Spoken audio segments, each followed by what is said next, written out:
Herkese salam, kanalıma xoş gəlmisiniz. Bugün sizlerle birlikte 15 Mart tarixində keçirilmiş hədəf buraxılış imtahanının 9-cu sinif riyaziyyat suallarını izah edirəm. Gəlin 57-ci sualdan başlayaq.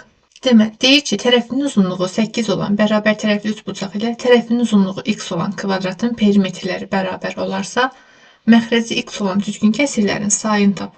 Gəlin birinci x hesablayaq tapaq. Deməli, tərəfi 8 olan bərabər tərəfli üçbucağın sahəsi 8 vurulsun, daha doğrusu perimetri 8 vurulsun 3 olacaq. Bu da bərabərdir 24-ə. Deyir ki, üçbucağın perimetri kvadratın perimetrinə bərabərdir. Yəni 24 həmçinin kvadratın perimetrinə bərabərdir. Kvadratın perimetri də 4 vurulsun x ilə hesablanır. Nəyə görə x? Çünki tərəfin x olduğunu deyir. Buradan da x-i tapsam 6. X 6'da məxrəci 6 olan düzgün kəsirlərin sayı da 1-dən 5 daxil, yəni 5-dəndir. C variantı. 58-ci sual. Tənliyin köklərinin cəmini tapın deyir. Baxıram ki, mənə verilən kvadrat tənliyi çevrilmiş deyil. Onda kvadrat tənliyi çevrilmiş hala salıram. Yəni, hər bir həddini x kvadratın əmsal 2-yə bölürəm. Çıxılsın 20x bölünsün 2, çıxılsın 13 bölünsün 2 bərabər 0. Buradan alınır x kvadrat çıx, 10x çıx, 13 bölü 2 bərabər 0. İndi baxıram ki, kvadrat tənliyi çevrilmişdir. Çünki əmsalımız burada 1'dir. Bu zamanda VT əsasən tənliyin köklərinin cəmi bizdə mənfi B olur. B'miz mənfi 10'dur. Əksi də olacaq müsbət 10, yəni C variantı. 59-cu sual. Satıcı dükandakı malların birinci gün 3'də 1 hissəsini, ikinci gün qalan malların 4'də 1 hissəsini satdı. Malın neçə faizi satılmamışdır. Mən bilmirəm də nə qədər mal var. X qədər mal var. Birinci gün 3'də 1 hissəsini, yəni 3'də 1 x-ını satır. İkinci gün isə qalan mal tapmaq üçün bütöv x-dan çıxıram, satılan 3'də 1 x-i.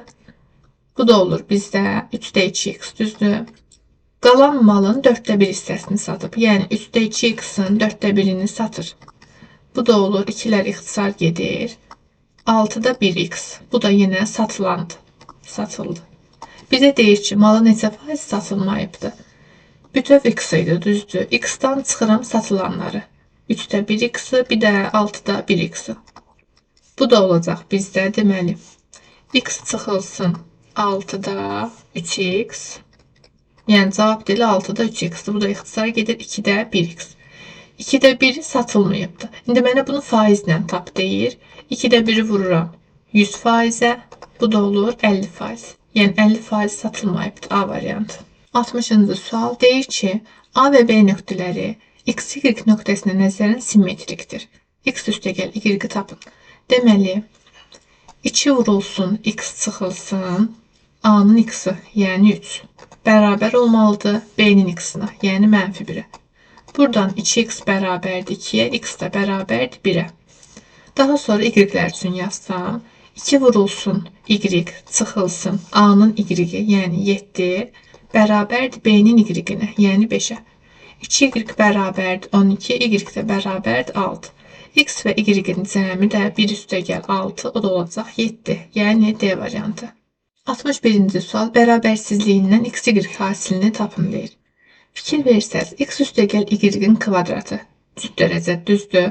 Mən də bilirəm ki, qüvvət cütdürsə, bu ifadə mənfi ola bilməz. Ya sıfırdır, ya da müsbətdir. Eyni qaydada kökaltı ifadə var. Kökaltı ifadədə baxıram ki, dərəcəsi yazılmayan 2'dir də, cüt dərəcədirsə mənfi ola bilməz. Ya sıfırdır, ya da müsbətdir. Deyir ki, bu ikisinin cəmi sıfırdan kiçik və ya bərabər olsun. Sıfırdan kiçik olması üçün mənfi olmalıdır. Baxıram ki, mənfi olması mümkün deyil. Onda yalnız və yalnız sıfıra bərabər ola bilər.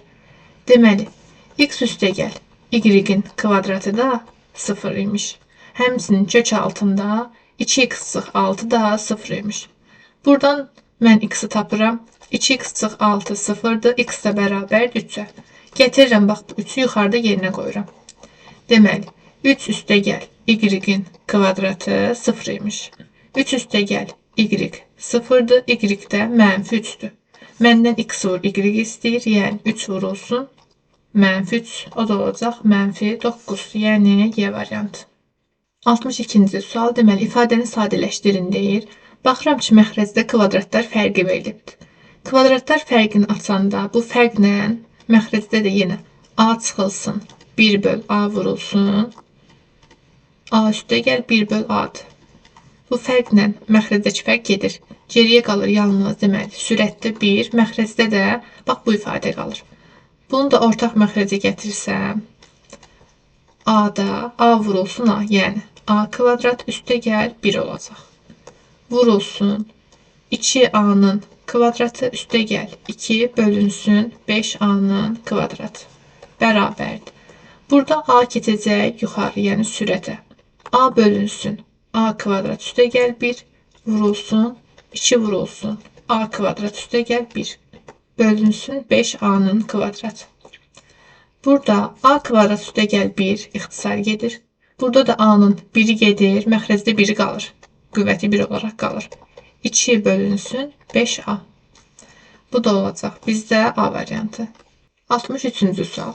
Sahəsi 196 pi olan dairənin diametrini tapın.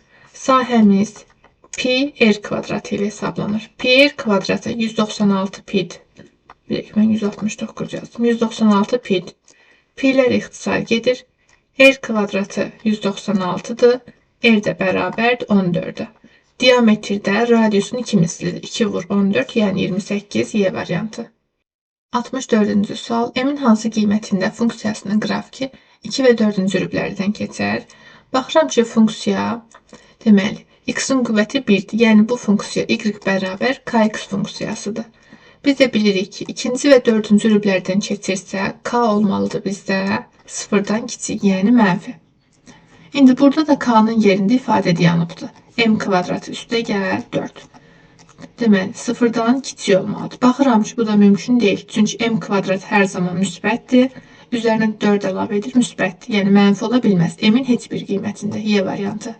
65-ci sual. Şəklə əsasən alfanı tapın. Deməli, baxıram ki, iki kəsən arasında qalan bucaqdır alfa. Mən də bilirəm ki, alfa 80 çıx 10 böl 2 olacaq. Yəni 35 dərəcə. 66-cı sual. Bərabərsizlik həll edin deyir bizə. Deməli, 7'ni digər tərəfə keçirirəm. 3x kiçikdir, bərabərdir və kiçikdir. Deməli, 20 üstə gəl 7, 27, 5 üstə gəl 7, 12. İndi də hər tərəf 3'ə böləcəm. 9, burada da 4. Deməli, 4'dən 9'a. Birində yumru dairə, yəni yumru mötərizə, birində də kvadrat. 4'dən 9'a, o da A variantı. 67. Məxrəci irrasionallıqdan azad edin deyir. 12 böl kök altında 2. Məxrəcin qoşması kök altında 2'dir. Həm sürət, həm məxrəc kökdə 2'yə vururam. 12 kökdə 2 böl 2. Yəni 6 kökdə 2. O da B variantı. 68-ci sual. ABC üçbucağında YD orta xətti. AD tən böləndə onda bucağı yarı bölür. Alfa, alfa. İndi fikir verin. Deyir ki bizə, deməli, YD orta xətti. YD orta xətti isə orta xətt hər zaman oturacağa paraleldir, düzdür. Onda YD və AC paraleldir və paralel düz xəttlərdən daxil çarpazdan. Bura alfadırsa, daxil çarpazdan burada alfadır. Alfaların qarşısındakı tərəflər, yəni AY və YD tərəflərin bir-birinə bərabərdir. Deməli, daha sonra deyir ki, AB'nin uzunluğu 8'dir. AB 8'dir. Orta xətt tərəfin orta nöqtələrini birləşdirir. Onda 8'in yarısı burada 4'dür, burada 4'dür. Mən də bayaq dedim ki, AY və YD bir-birinə bərabərdir. Yəni, bura 4'dürsə, burada 4'dür. Məndən istəyir AC'nin uzunluğunu. AC də bizdə orta xəttin 2 mislidir. Orta xətt 4'dürsə, AC də onun 2 mislidir, yəni 8'dir. C variantı.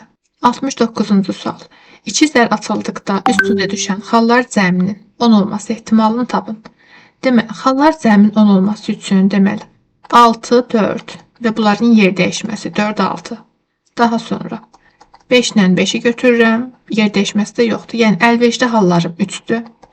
Mümkün hallarım isə 2 zər atıldığı üçün 6'nın kvadratıdır, yəni 36. Bu da ixtisar gedir, 12'də 1.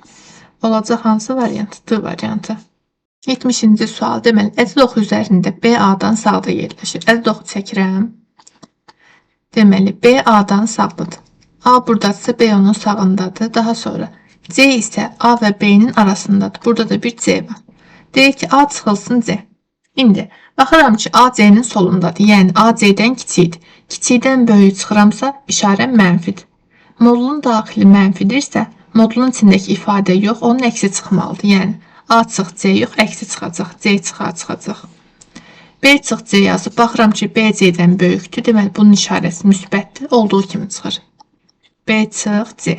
Burada da müsbət C və mənfi C islah gedir. Cavab olur. Mənfi A üstə gəl B və yaxud da B çıxılsın A, C variantı. 71-ci sual. Deməli, AB-nin az çoxluğudur. Deməli, Euler-Venn diaqramını iç-içə çəkmək lazımdır. Aha. Biri də olsun. Digər. Bu olur A çoxluğu, bu da olur B çoxluğu. Daha sonra A'nın elementlərinin sayı 5'dir. Burada 5 element var. B'nin elementlərinin sayı isə 8'dir. 5 içəridə var. Deməli B fərq A, yəni bu halqada da 3 element var. A və B'nin birləşməsini istəyir. Heç bu şəklə də əslində ehtiyac yox idi, amma şəkli göstərdim. Əgər deməli iki çoxluqdan bir digərinin alt çoxluğudursa, onda birləşmə ilə böyük olandır, yəni 8. O da D variantı. 72-ci sual. Deməli, x kvadrat üstəgəl y kvadratını hesablayın deyir. Burada birincidən x-i mötərizənin xaricinə çıxartsam, x vurulsun x üstəgəl y bərabər 15 alınır. Mən x üstəgəl y-in yerinə qiymətini, yəni 5-i gətirib qoyuram. X vur 5, 15'dir. Onda x neçəymiş? 3. X 3'dür. Deməli, x və y-in cəmi 5 olmalıdır. Onda y-də 5 çıx 3, yəni 2'dir. İndi mənə deyir ki, kvadratlarının cəmini tap. 3'ün kvadratı üstəgəl 2'nin kvadratı. O da olur 13. 73-cü sual. Parabolanın təpə nöqtəsinin koordinatlarının cəmini tap.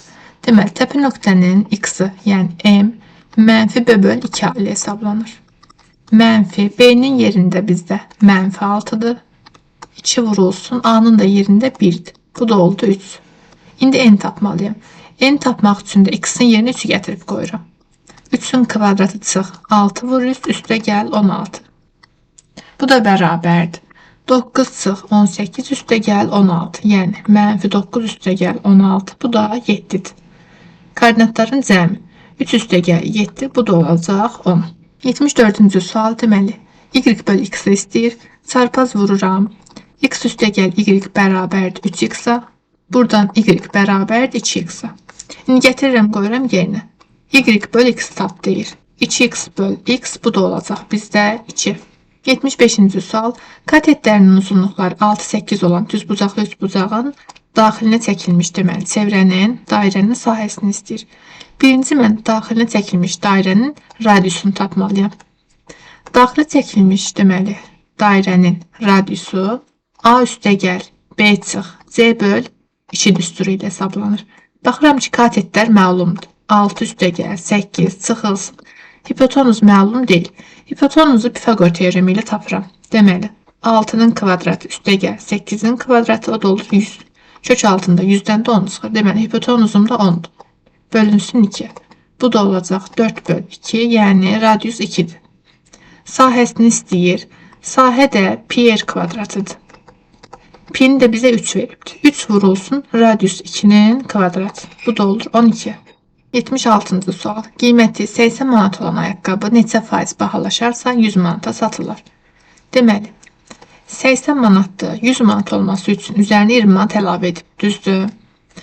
Deməli, indi bu 20 manat 80 manatın neçə faizidir? Mən onu axtarıram. 80'də 20 vur 100 faiz. Bu da olacaq 25 faiz. 77-ci sual. Çevrəsinin mərkəzi ilə koordinat başlanğıcı arasındakı məsafəni tapın. Çevrənin mərkəzi bizdə oldu -3, 4 nöqtəsi. Deyir ki, koordinat başlanğıcının koordinatı 0, 0'dır. İki nöqtə arasındakı məsafəni tapmaq üçün düsturumuz var idi. Deməli, -3 çıx 0'ın kvadratı üstə gəl 4 çıx 0'ın kvadratı. Bu da oldu kök altında 9 və 16'nın cəmi. Buradan da cavab 5 olacaq. 78-ci sual. Deməli, eçobu tapın deyir. Birinci, AB 2 rəqəm ədədini mən açıram, yazıram. 10A üstə gəl B bərabərdir 3A üstə gəl 4B. Buradan da 7A bərabər 3B alınır. Deməli, A bərabərdir 3'ə, B bərabərdir 7'yə. Da burada 3K, 7K yazmağa ehtiyac yoxdur. Çünki 2 rəqəmli ədəddirsə, təbii ki, bir rəqəmli ədəd olmalıdır. 3 və 7'dir. İndi gətirirəm, qoyuram yerinə. Eçob A və B-nin cəmi 10, fərqi də 4. 10 və 4-ün əkobunu istəyir. Bu da bizdə olacaq 20. 79-cu sual. Xətti ölçüləri 2, 8, 32 olan düzbucaqlı paralellepiped ilə eyni həcmli olan kub. Eyni həcmlidirsə birinci həcmini tapıram. 2 vur, 8 vur, 32. Kubun da həcmi deyir eynidir. Kubun həcminin üstü nədir bizdə? A kubu. Deməli A kubu bərabərdir. 2 vur, 8 vur, 32. Kubun bir üzünün sahəsini istəyir. Yəni A kvadratını istəyir məndən. A kvadratı sual. Buradan A bərabərdir. Kök altında 3-cü dərəcədən 2 vur, 8 vur, 32-ni də yazıram 8 vur, 4 kimi. Burada deməli belə alındı da 3-cü dərəcədən 8 vur, 8 vur, 8. Yəni kök altından necə çıxacaq? 8. Deməli kubun tili 8-dir. 8-in də kvadratını istəyir. Bu da 64. 80-ci sual. ABCD paralelogramında AN tən böləndir. Onda bura alfadırsa, bura da alfadır. Paralelogram olduğu üçün deməli BC AD-yə paraleldir. Alfanın daxil çarpazdan en bucağında alfa olacaq. Baxıram ki, alfa alfa yaranır. Alfaların qarşılarındakı tərəflər bir-birinə bərabər olmalıdır. Bizə görə burada neçəni verib? Deməli CD 7-dir deyir. CD 7-dirsə AB də 7-dir. AB və BN də bərabər olduğu üçün burada 7-dir. NC-ni də verib ki, NC 3-dür. Paralelogramın perimetrini istəyir. BC 7 və 3-ün cəmidir, yəni 10. Paralelogramın perimetri də 2 vurulsun 7 və 10-un cəmi. Bu da olacaq 34. 81-ci sual. Çoxəllisinin dərəcəsi 3 olarsa n parametrinin qiymətini tapın. Çoxəllinin dərəcəsi 3-dürsə x-in ən böyük qüvvəti 3 olmalıdır. Yəni burada x-in üstü 4 sıfıra getməlidir. Bunun üçün də m kvadratı çıx 9 sıfır olmalıdır. Buradan da m kvadratı bərabərdir 9, m də bərabərdir müsbət mənfi 3 alınır. İndi siz fikir versəz. M-in yerinə müsbət 3'ü qoysaz, düzdür x üstü 4 sıfıra gedir. Amma x-in kubu da sıfıra gedəcək. Yəni müsbət 3, yəni m bərabər 3. Bunu siz əgər götürsəz, x kubunun da əmsalı 0 olar, x kubu da 0-a gedər, çoxəllinin dərəcəsi olar 1. Ona görə m bərabər 3'ü götürmürsünüz. M bərabər mənfi 3'ü götürməlisiniz. Çünki mənfi 3'ü götürəndə x üstü 4 0-a gedir, x-in kubu qalır. Çoxəllinin dərəcəsi 3 olacaq. Deməli, m-in hansı qiymətidir? O da mənfi 3 qiymətidir. Bugünlük bu qədər uşaqlar. İzlədiyiniz üçün təşəkkür edirəm. Bu cür videoların davamını gəlməni istəyirsinizsə kanala abunə olmağı, videonu bəyənməyi və şərh yazmağı unutmayın. Növbəti videolarda görüşənədək hələlik.